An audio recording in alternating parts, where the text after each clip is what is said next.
Hello, everyone, and we have the next interview in our streak of interviews in MLOps World Conference. And today we have with us Adam Probst, who is a co-creator of very popular pipeline offering or tool or maybe pipeline framework, right? And actually, they had a very big announcement last week. So maybe Adam, you can speak a little bit about it. What happened? Sure. Yes, it actually was this week on Monday. So we had an announcement of ZenML Cloud, and which was accompanied by our funding round with Point Nine Capital, and funnily enough, D. Scully also invested, who just had the keynote here. So I saw him for the very first time in person today, and when he already gave us the trust of investing in ZenML. So really cool. Oh yeah, that's super strong. And so we are now in a kind of GenAI themed conference, right? So what are your thoughts about GenAI in general, large language models, and how does it connect with the stuff that you're building? So what I loved was what Andre Karpathy recently said, which was the new programming language is English. I really resonated with that. That will obviously bring together quite a lot from the past. I think it's a big shift in the whole industry. So this is why we are also supporting this movement with ZenML quite heavily. So we have like some cool use cases now with Mosaic ML, for example, and we are trying to play the open source game. Can you maybe go a little bit deeper into that? Why?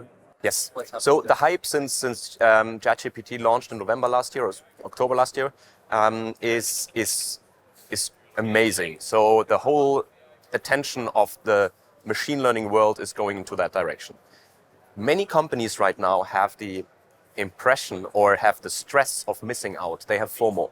So they are jumping on OpenAI's API to have their first quick wins with generative models, which is good. So they enter this world. But on the flip side, they also get a bit dependent on third service providers and are giving away their IP a little bit they are very expensive, first of all, very expensive, and on the other side, very reliant on third service providers. So that's something what we see a bit critical, and we would love to empower people to build their own solution open source. And do you think, like, getting back to the price aspect of it?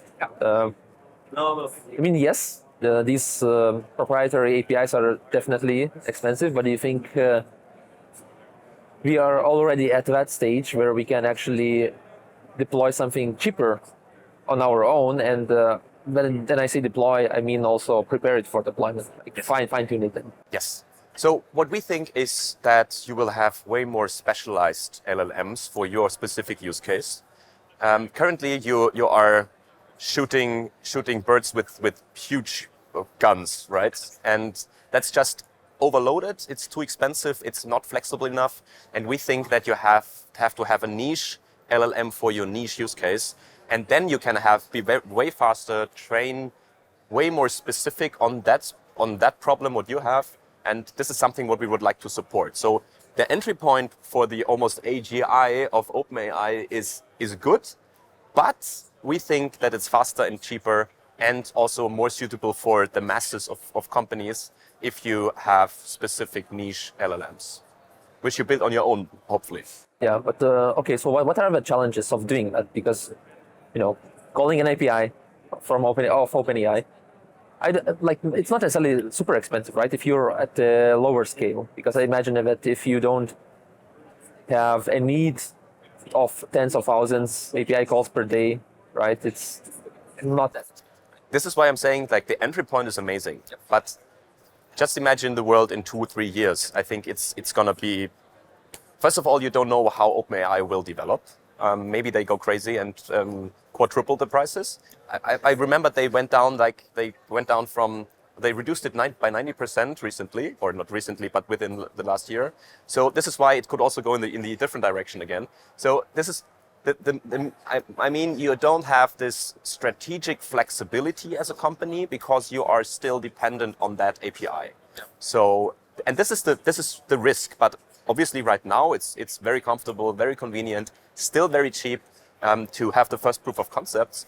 But it might go out somewhere in the future. So nobody can predict that. So do you have many customers that are already kind of integrating LLMs with ZenML, or is it more of a vision? We definitely see the attention and the interest of deploying these LLMs.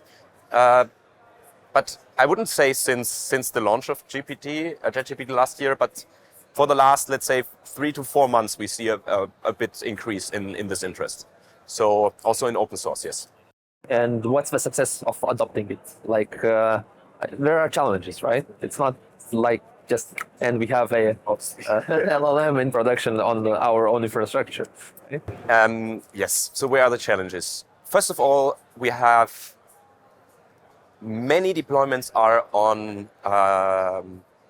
one cloud, which is kind of locking you in. So many run on, let's say, SageMaker or AWS in general, or GCP, and can't really move. So if they have, if they would like to combine their infrastructure with other training methods or whatever, it's always hard to switch. You have a hard switching cost. And what we would like to do in open source is decoupling the code from the infrastructure completely, that you can really swap out infrastructure in general. And yeah, this is very, very helpful because, as Steve Scully today said, like his technical depth in machine learning, this picture what everyone knows, he extended today with LLMs, and it was super funny. Like it was like triple or double the tiles around it, and say, okay, this, you don't need to have glue code anymore. You have to have glue orchestration, and it's just one more dimension of complication. It's not DevOps, which was only the code. It's not MLOps, which is also like the artifacts and the models and the data. But it's also now another complexity of this in that dimension. So this is why a common ground like ZenML will be definitely needed in the LLM space, because it's just reducing the dimensions of complexity. And you mentioned that you're seeing some of the problems being solved, I guess, by a bigger amount of smaller models tailored to your specific use case. Don't you see it as maybe getting back to the old ways, right? Where we have a single model for a single use case, right? And not generalizable enough? Could be. Yes, I think you will also have multiple models for the same use case, but adopting it in different directions, and not one big one who is solving everything, and not just for one model, but all of your models. So this is why it's just a very, I can't answer the question. So it's very interesting, and I don't think we go back to the old days, but I think we're gonna be faster in adopting to the specific use cases, and this is how it will develop. There won't be one only solution for your whole company in the future, but many in different nuances. So, yeah, it is. But I know I'm thinking also, it sounds great now, right? Because now it's really hard to create something super general that would 100% kind of answer all of your questions what you want to give to the model. But I know you know, like we are moving forward, and the question is it really the future of like? Is having so many models, so different models, what is the future of this space, right? I can't tell you. Because 1 year in the future, I can definitely see that. 2 years, maybe also, but it will be moving forward, and I think that maybe we will even kind of, maybe in 5 years, we will not have LLMs anymore. Maybe it will be something yet different, right? That could be. Like our, what we said, like 1 or 2 years ago, when we saw the MLOps market exploding with tools, no matter whether it will further fragment with many new tools or consolidate in the future, there will always have to be a layer on top, which is kind of the single source of truth for all of the pipeline. And it could be very similar to the models which you have in the future. No matter whether you have one big one which I don't believe, or many small ones. There has to be something which is stitching it together and making it like reproducible or let's say manageable within companies. So I don't know, but we are well prepped. So what, like you of course have a lot of users of ZenML to see their use cases.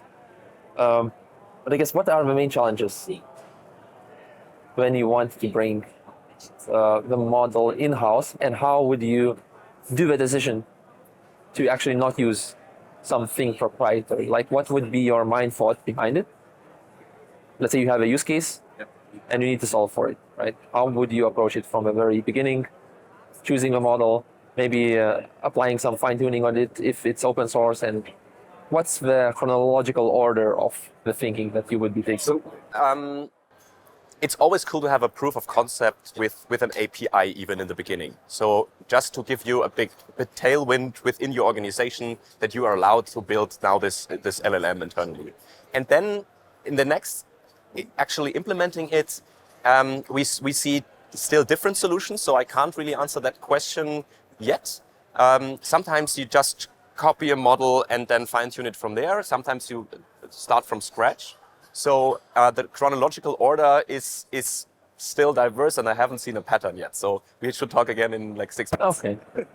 Okay, I had something in my mind. Like you have a use case. You test proprietary models, right? Then you benchmark them against something open source like Llama, for example. If Llama is good enough, then you maybe want to choose it. I guess next step is trying to fine-tune it if needed, and then doing prompt engineer, right? So I guess this could be. But how would you decide then for Llama in the first place? I would guess that you would need to have a criteria of saying that it might be good enough, right? Because it will not be better than OpenAI models, right? Not GPT-4, definitely. So I guess you need to have a benchmark, not a benchmark, but a threshold where you say that, no, it's too bad for my use case. Maybe fine-tuning it's too complicated. If you manage to say that it's not that bad, then you bring it in-house and try to fine-tune it, right?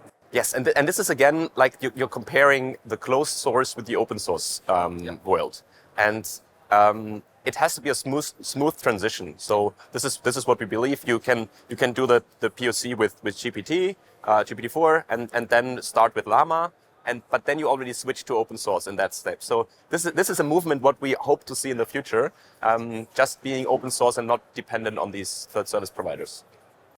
Okay, so one more question. So when it comes to ZenML pipelines, you only do training, or are you also enable some sort of the inference pipeline creation? Yes. So as we are not doing it on our own, we are having abstractions to the relevant tools.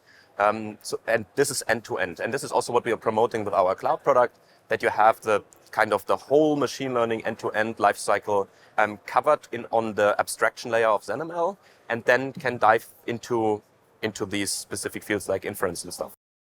Mm-hmm. Because I'm really interested in the area of large language model security. Oh, nice.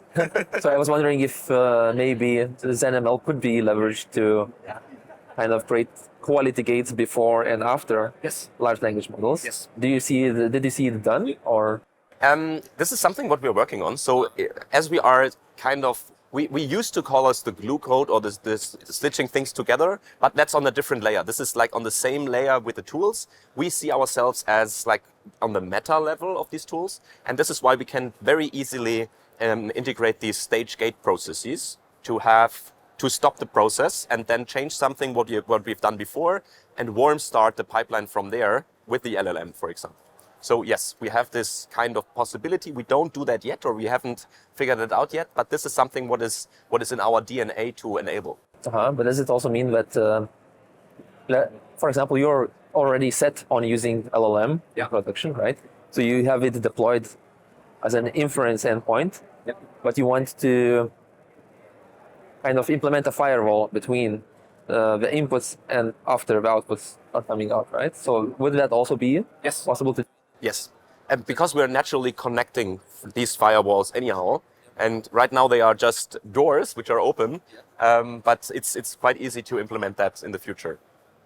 Okay, so maybe how is LLMOps, right? So a new hit in the market. In your opinion, how it's mainly different from regular? Oh, that's a great question. I love this. Amazing. So in MLOps, you start from scratch or you start from small. You build up to something bigger.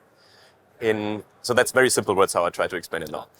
In LLMOps, you start with a very, very big general language model and then cut down what you don't need, kind of. So this is the main difference in my eyes, that you are not ramping up your game with a whole head on top, but you're cutting down the irrelevant and trying to hopefully niche down somewhere into your use case, but you start very, very big. And that's the big difference between MLOps and LLMOps. So basically a lot less training, a lot more fine-tuning and prompt engineering. Yes. Right? It's more of a, sounds like more of a even software engineering. Yes, and a lot more data. You have to make everything happen already in the first minute with the big amounts of data. And this is something you could have worked upon with your in the previous world, MLOps. And yeah, that's a very big difference I see. Maybe the only one, actually. I haven't figured out the whole details yet, but this is something which is very relevant. Yeah, and it will be, I guess, very interesting to stitch up all of the tooling around it, because you're naturally placed to do that. Okay, so I think that we are running out of time, and I would love for you to tell something to our listeners, like what you're looking forward in MLOps space or LLMOps space, and what's the future of your product and where we can find you. Cool. Yeah, so definitely ZenML Cloud launched. So, okay, there we go. ZenML Cloud launched, and we would love to invite you for some demos and show you how the power of ZenML. And what I would love to see the market going to is really go away from closed source, get it done yourself in open source, scale on your own, have it under control, and specialize it to your use case with faster and smaller models.